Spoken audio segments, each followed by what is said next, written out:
जय श्री राम बच्चों। मेरा मेरा नाम अमित कुमार। आज मेरा यूट्यूब का दूसरा दिन है, जिसमें आज मैं यूपी बोर्ड कक्षा 9 के गणित विषय के पहले अध्याय संख्या पद्धति का भाग दूसरा लेके आया हूँ। कल मैंने इसका भाग पहला आपको पढ़ाया था, जिसमें हमने संख्या पद्धति के हर प्रकार के संख्या के बारे में जाने थे और हमने उसमें से एक उदाहरण को, जिसको सत्य असत्य के रूप में किस प्रकार किया जाता है, उसके बारे में हमने आपको बताया था। आज हम लोग क्या करेंगे, उससे आगे किताब से जो एनसीईआरटी बेस्ड है, किताब से आगे हम लोग चलेंगे। बच्चों, इसमें आपको दिया है कि अगला उदाहरण कि किसी दो परिमेय संख्या के बीच में आपको कितनी भी परिमेय संख्या ज्ञात करनी हो, आप ज्ञात कर सकते हैं। ठीक है, चलिए तो हम क्या करते हैं कि कुछ हमें प्रश्न आपके एक्सरसाइज से दिए हैं, तो कुछ हम एक्सरसाइज से आपको बताते हैं, जिससे कि आपको पढ़ना सरल होगा और उसके आधार पे हम आपको कुछ प्रश्न अतिरिक्त दे देंगे, जिससे आप अपने घर पे उसको करने का प्रयास कर सकते हैं। आप रोज की वीडियो अगर देखते रहेंगे तो आपको वो चीज़ें याद रहती रहेंगी कि आपके कल की चीज़ें क्या थी, तो आज उससे उसका संबंध है या नहीं। ठीक है, जैसे पहला हमारा प्रश्नावली आपका आता है 1.1।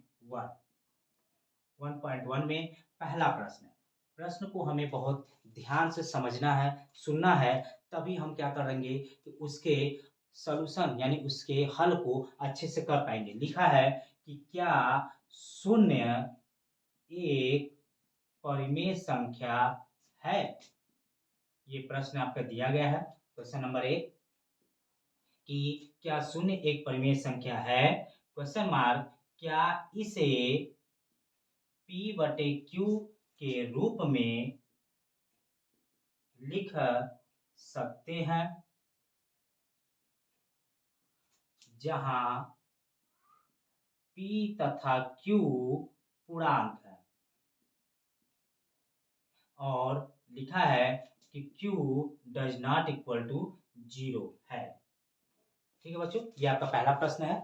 चलिए इसके बारे में हम लोग पहले पढ़ते हैं, पहले समझेंगे। लिखा है कि क्या शून्य एक परिमेय संख्या है। पहला प्रश्न आपका यहाँ से यहाँ तक है बच्चों, यानी आपको पहले जब भी अपने नोटबुक में, अपनी कॉपी में जब आप हल करेंगे, तो पहले उत्तर आपको ये पहले कथन को देना पड़ेगा। उसके बाद दूसरा कथन ये कहता है कि अगर पहला कथन सही साबित होता है तो क्या आप इसे P/Q के रूप में लिख सकते हैं, ये आपको बताना है। फिर उसके बाद लिखते हैं तो जहां P और Q पूर्णांक है। पूर्णांक क्या होता है, हमने आपको पहले वीडियो में बताया है, आप वहां से देख सकते हैं। मैं एक बार फिर तभी बता देता हूं, पूर्णांक का मतलब कि जो संख्याएं संख्या रेखा पर दर्शाई गई हैं, वे सभी संख्याएं पूर्णांक के रूप में होती हैं। यहाँ पे Q does not equal to लिखा है 0, मतलब Q 0 को छोड़ के आपका धन पूर्णांक या ऋण पूर्णांक दोनों हो सकता है बच्चों। ठीक है बच्चों, केवल शून्य नहीं हो सकता। तो क्या सर, जब Q 0 नहीं हो सकता तो P 0 हो सकता है? बिल्कुल हो सकता है। P के लिए नहीं लिखा है तो मतलब P आपका शून्य भी हो सकता है, आपका धन पूर्णांक भी हो सकता है, और ऋण पूर्णांक, दोनों तीनों चीजें आप उसमें लिख सकते हैं। चलिए हम लोग इसको हल करते हैं। सबसे पहले लिखा है क्या शून्य एक परिमेय संख्या है। हमें ये गणना करनी है कि शून्य, यानी हम शून्य लिख लेते हैं। तो कह रहा है कि इसको आपको परिमेय संख्या के रूप में बताना है। तो परिमेय संख्या का रूल ये हमने लिखा है कि आप इसे न्यूमरेटर अपान डिनोमिनेटर में लिखिए। तो ये तो न्यूमरेटर है, तो हमने बताया था कि जिसका कोई डिनोमिनेटर नहीं होता उसका डिनोमिनेटर हमेशा 1 होता है। 1 होता है, तो मतलब न्यूमरेटर अपान डिनोमिनेटर के रूप में हमने इसे लिखा। जब लिख सकते हैं तो आपको ये डिसाइड करना है कि नीचे जो आपका डिनोमिनेटर है वो 0 के इक्वल नहीं होना चाहिए। अगर ये कंडीशन यानी ये संबंध अगर आपका सही साबित होता है, तो यानी दिया गया जो संख्या है वो आपका परिमेय संख्या है, यानी कि हम कह सकते हैं कि 0 हमारा परिमेय संख्या है, यानी उत्तर में हम लिख देंगे हाँ। फिर उसके बाद कहा है कि क्या इसे P/Q के रूप में लिख सकते हैं, उसका भी उत्तर होगा हाँ, क्योंकि हमने इसको P/Q के रूप में ही यहाँ पे लिखा है। लिखने पर ही पता चला कि ये परिमेय संख्या है। तो कहेंगे सर इसे पहले देना चाहिए था, इसे बाद में देना चाहिए था। बिल्कुल, क्योंकि P/Q के रूप में लिखना है, तो यानी कि परिमेय संख्या होने पर ही P/Q के रूप में आप लिख सकते हैं। वो दे सकता था, उसके लिए कोई दिक्कत नहीं है, तब भी आप इतने ही प्रश्न का उत्तर आसानी से दे सकते हैं। जहाँ P तथा Q पूर्णांक है, तो P यानी कि 0, यानी कि P बटा Q के रूप में ही हमने इसको क्या क्या इंगित किया है। तो P जो है 0 है, इसका मतलब 0 को पूर्णांक में गिना जाता है। Q बराबर 1 है, इसका मतलब 1 भी पूर्णांक के रूप में आता है। तो ये कथन इसके लिए सत्य है। और ये भी लिखा कि Q does not equal to 0। तो यहाँ पे है कि Q की वैल्यू 1 है, 1 जो होता है 0 के इक्वल नहीं होता है। यानी दिए गए पूरे प्रश्न का कथन इसके अनुसार ये आपका सही साबित होता है। इस तरीके से हम क्या करेंगे, इसको हल किए हैं। समझ में आया बच्चों? ठीक, इसी प्रकार अब हम बढ़ते हैं क्वेश्चन नंबर दूसरे पर। क्वेश्चन नंबर दूसरा कहता है इसमें कि 3 और 4 के बीच, क्वेश्चन नंबर 2 है, 3 और 4 के बीच कितनी परिमेय संख्या निकालनी है? 6 परिमेय संख्याओं को ज्ञात कीजिए। 6 परिमेय संख्या ज्ञात कीजिए। ये बच्चों दिया गया है कि 3 और 4 के बीच में आपको 6 परिमेय संख्या ज्ञात करनी। तो इसका मतलब कि जो संख्या आपको दिया गया हो वो भी परिमेय संख्या होना चाहिए, तभी उसके बीच में परिमेय संख्या आप ज्ञात कर सकते हैं। क्योंकि अगर परिमेय संख्या नहीं दिया है और उसके बीच में आप परिमेय संख्या ज्ञात करेंगे तो संभव नहीं है। इसलिए हमें जो भी संख्या पहले दिया गया होगा, जैसे ये दिया है 3 और 4, तो इसको हम पहले बनाएंगे परिमेय संख्या के रूप में। अगर जिसके पास कुछ न दिया हो तो उसके पास हम मान लेते हैं 1। तो मान लेंगे, तो जिससे ये P बटे Q के रूप में हो गया और Q does not equal to 0 है, इसका मतलब ये संख्या और ये संख्या परिमेय संख्या है। अब इसके बीच में हमें 6 देखना है। तो सबसे पहले आपको करना क्या होता है कि आपको पहले इसका हर देखना है। हर को, अगर हर आपका बराबर है तो आपको ऊपर वाले नंबर यानी आपको अंश में नंबर के बीच में देखना है कि जितनी संख्याएं आपको चाहिए उतनी संख्या उसमें है या नहीं।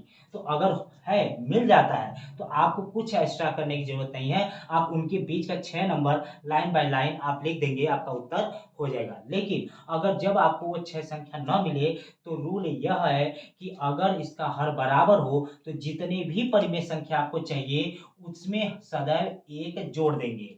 यानी कि इसका एक तरह से आपको अनुवर्ती ज्ञात करना है। जितनी परिमेय संख्या आपको ज्ञात करनी है उसमें 1 आप बढ़ा देंगे। बढ़ाने के बाद जितनी भी संख्या आएगी उस संख्या का गुणा दिए गए प्रश्न में सभी जगहों पे आप कर देंगे। गुणा सभी जगह पे आपको करना है। मतलब इसको लिखने का तरीका ये नहीं है, इसको हम नीचे पहले लिखेंगे। इस तरीके से लिखेंगे, दोनों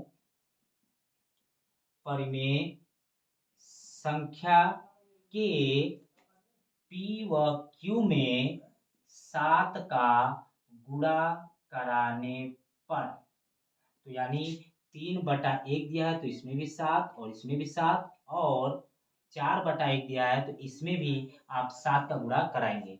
तो 7 त्रिक हो जाएगा 21 और 7 एकम 7, और यहाँ पे 7 चौक हो जाएगा 28 और 7 एकम 7। तब भी आप देख रहे होंगे कि इसका हर जो है बराबर है। इसका मतलब जब हर बराबर है तो अब ऊपर मिलाएंगे तो यहाँ पे 21 है और यहाँ 28 है। तो 21 और 28 के बीच में कौन सी संख्या आएगी? सबसे पहले संख्या जो परिमेय संख्या लिखेंगे यहाँ पे परिमेय संख्या, तो 21 के बाद आता है 22, 22 बटे नीचे का जो हर होता है आपको वही लिखना होता है, आपको चेंज नहीं करना है। 22 के बाद आएगा 23, 23 के बाद आएगा 24, 24 के बाद आएगा 25, और 25 के बाद आएगा 26, और 26 के बाद आएगा 27। आपको कितनी लिखनी है? 6 लिखनी है। गिन लीजिए, 1 2 3 4 5 6, 6 संख्याएं आपकी आ गई। यही संख्या इनके बीच की परिमेय संख्या है। अब कहेंगे सर अगर इसका हर बराबर दिया था तब तो ठीक है कि ये इसका प्रोसेस है, ये लग गया। लेकिन जब इसका हर बराबर न दिया हो तब हम क्या करें? बिल्कुल प्रश्न ये हो सकता है कि जब हर बराबर है तो तरीका ठीक है, लेकिन जब हर बराबर ना हो तो उसका तरीका क्या होगा? चलिए इसी क्वेश्चन पे हम इसके हर को बदल के आपको दिखा देते हैं, जिससे आप अपने अभ्यास के प्रश्नावली के प्रश्न को इसी के आधार पे आप उसको स्वयं से कर लेंगे। ठीक है बच्चों, चलिए हम इसी क्वेश्चन को बदल देते हैं कि क्वेश्चन में आपका होता है कि यहाँ पे 3/2 है और यहाँ पे 4/3 दिया है। ठीक है, 3/2 है और 4/3 है, उनके भी बीच में आपको कितनी संख्याएं ज्ञात करनी है? 6 संख्याएं ज्ञात करनी है। ठीक है बच्चों, चलिए ज्ञात करते हैं। तो देखिए अब यहाँ पे क्या है कि इसके हर अलग अलग है। जब हर समान था तो हमने देखा, अब हम ये देखेंगे कि जब इसके हर अलग-अलग हुए हैं, तो सबसे पहले इसके हर को आप बराबर करेंगे। हर को बराबर करने के तरीके क्या हैं? हर का बराबर करने का तरीका ये है कि आप इस नंबर का, जो इस हर का है, इसका गुणा इधर दोनों साइडों में कराइए। सिंपल तरीका, नहीं तो तरीका और भी है, मेरे पास 2-3 तरीके हैं। अगर आप ऐसे नहीं करा सकते तो आप नीचे का लॉस लेकर भी से कर सकते हैं, जैसे पीछे वाले कक्षों में आप करते थे। लेकिन ये होता है कि यह आपका थोड़ा जल्दी करता है और सूटेबल होता है, इसलिए यह आपका सरल होता है। 3 त्रिक यहाँ हो जाएगा 9 और उसी प्रकार 3 का गुणा 2 में हो जाएगा तो 3 दूनी हो जाएगा 6 और अब उसके बाद इधर का गुणा आप इधर करा दीजिए। 2 चौके 8 और नीचे हो जाएगा 2 तिहाई 6 सभी में कराना है। ये ध्यान अब आप देख रहे होंगे कि नीचे का इसका क्या है कि अब हर बराबर हो गया है। हमें कितनी संख्याएँ चाहिए? 6 फिर मिला लेते हैं। क्या 9 और 8 के बीच में 6 संख्या आएँगी? बिल्कुल नहीं आएँगी। अब हमको फिर वही पुराने वाले प्रोसेस में चलना है। हमको 6 निकालना है तो हम 1 बढ़ा देंगे। अगर हर बराबर करते समय अगर इनके बीच में 6 आ जाएगा तो आपको ये करने की ज़रूरत नहीं है। आप इनके बीच में जो भी 6 संख्याएँ आएँगी आप लाइन से लिख कर उत्तर अपना लिख देंगे, वहीं पे आपका आंसर हो जाएगा। अगर नहीं मिलेगा तब आपको ये प्रोसेस यानी ये आपको प्रक्रिया करनी पड़ेगी। तो 6 में जब 1 फिर जोड़ेंगे तो आएगा 7 यानी आपको 7 का गुणा फिर स्वयं से अब सभी में आपको कराने पड़ेंगे। फिर आपको वही चीज़ लिखना पड़ेगा कि दोनों परिमेय संख्या में 7 का गुणा कराने पर। तो करा दीजिए तो 9 गुणे 7 बटा 6 गुणे 7 और 8 गुणे 7 बटा 6 गुणे 7 तो 9 सते हो जाएगा 63 7 छंग हो जाएगा 42 और यहाँ पे आपका हो जाएगा 8 सते 56 बटे 7 छंग 42। कभी कभी गुणा करने के बाद हम ये देखते हैं कि ऊपर वाले नंबर में नीचे आपका बराबर है, ऊपर वाले नंबर में कभी कभी 6 से ज्यादा आ जाता है, कोई परेशानी नहीं है। अगर 6 से ज़्यादा आता है तो और अच्छी बात है कि आपको लिखना 6 ही है और ज़्यादा आता है तो आप उसमें से कोई भी 6 लिख सकते हैं। ज़रूरी नहीं कि आप क्रम से ही लिखें या इधर से ही लिखें या उधर से। आप अगर 6 से ज़्यादा अगर 8 मिलते हैं, 10 मिलते हैं तो आप 10 में से कोई भी 6 संख्या को लिख सकते हैं। कोई प्रॉब्लम यानी कोई भी समस्या नहीं होगी बच्चों। आप इनके बीच में जैसे अब 56 से 63 के बीच में आपको 6 संख्या लिखनी है तो आपको 56 से 63 के बीच में 57 मिलेगा, 58 मिलेगा, 59 मिलेगा, 60 मिलेगा, 61 मिलेगा और 62 मिलेंगे। 1, 2, 3, 4, 5, 6 6 संख्या आपको मिली और सबके नीचे आपको जो नीचे आपका हर दिख रहा है बराबर, वो सबके नीचे आप लिख दीजिए और आपका उत्तर हो जाएगा। यानी यही 6 संख्याएँ ऐसी हैं जो इन दोनों के नंबरों के बीच में परिमेय संख्या आएँगी। ठीक है बच्चों? वीडियो अच्छा लगा होगा क्योंकि आपके लिए ये थोड़ा-सा सरल तरीका है। हर एक प्रकार से प्रश्न जो भी बनते हैं मैं आपको पूरी तरह से बताऊँगा। उसके बाद ये तीसरा हो गया इसी टाइप पे। अब इसके बाद आपको क्या है कि फिर चौथा प्रश्न आपके इसी प्रश्नावली के लिखा है कि निम्न नीचे दिए गए कथन के सत्य है या असत्य कारण सहित उत्तर दीजिए। तो बच्चों कल हमने आपको सत्य और असत्य को करने के लिए एक सिंपल सा तरीका आपको दिया था कि आप उस तरीके से सत्य और असत्य को पता कर सकते हैं और उसका कारण भी आप लिख सकते हैं। तभी उसको दूर करने के लिए अगर आप भूल गए होंगे तो हम एक प्रश्न फिर आपको बता देते हैं। उसके बाद आप बाकी बचे प्रश्नों को स्वयं से हल करके ये देखिए कि आपको ये प्रश्न आ रहे हैं या नहीं। अगर आपको तब भी नहीं आता है तो आप हमें मैसेज करके बता सकते हैं इस यूट्यूब चैनल पे कि सर इस प्रश्न को हमें दोबारा बताइए, हम आपको बिल्कुल बताएंगे।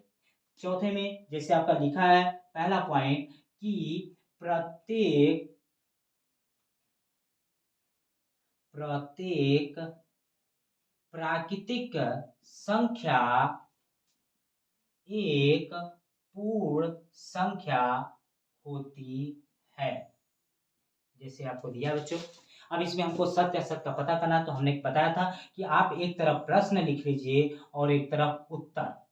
प्रश्न जो होता है सबसे प्रारंभ का होता है, लिखा है प्राकृतिक संख्या यानी प्रश्न में आपका प्राकृतिक संख्या के बारे में कहा है और उत्तर में आपको लास्ट में बोला है पूर्ण संख्या के रूप में। तो हिंदी लिखा है तो हम इससे किसी के सत्य या असत्य की गणना नहीं कर सकते। तो नंबर लिखते हैं, तो प्राकृतिक संख्या जो होती है 1 2 3 से लेके इनफाइनाइट तक होता है, और पूर्ण संख्या जो होती है इससे लेके पूरी इनफाइनाइट तक होती है। अब हमें क्या करना है कि प्रश्न के सभी अंकों को उधर मिलाना है। अगर इसके सभी अंक उधर मैच कर जाते हैं, इधर अगर खाली बचता है, रिक्त बचता है, तो यानी कथन सत्य हो जाएगा। अगर इधर आपका कोई शेष बच जाता है, तो यही कथन क्या हो जाएगा, असत्य हो जाएगा।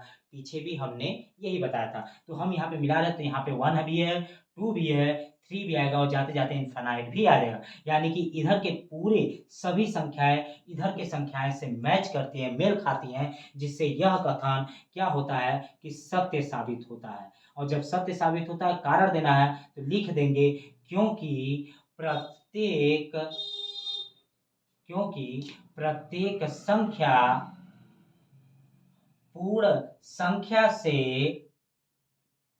मिलता है। क्योंकि जो प्राकृतिक की प्रत्येक संख्या है वो पूर्ण संख्या से मिलते-जुलते हैं। इस कथन से ये हो जाएगा कि आपका यह प्रश्न सत्य की कैटेगरी में आ जाएगा। ठीक है बच्चों? आज के लिए आपका इतना ही है। आपका एक एक्सरसाइज हो गया है। अब हम कल के वीडियो में उससे आगे चलेंगे, आगे के बारे में आपको बताएँगे। आज के लिए इतना ही। जय श्री राम।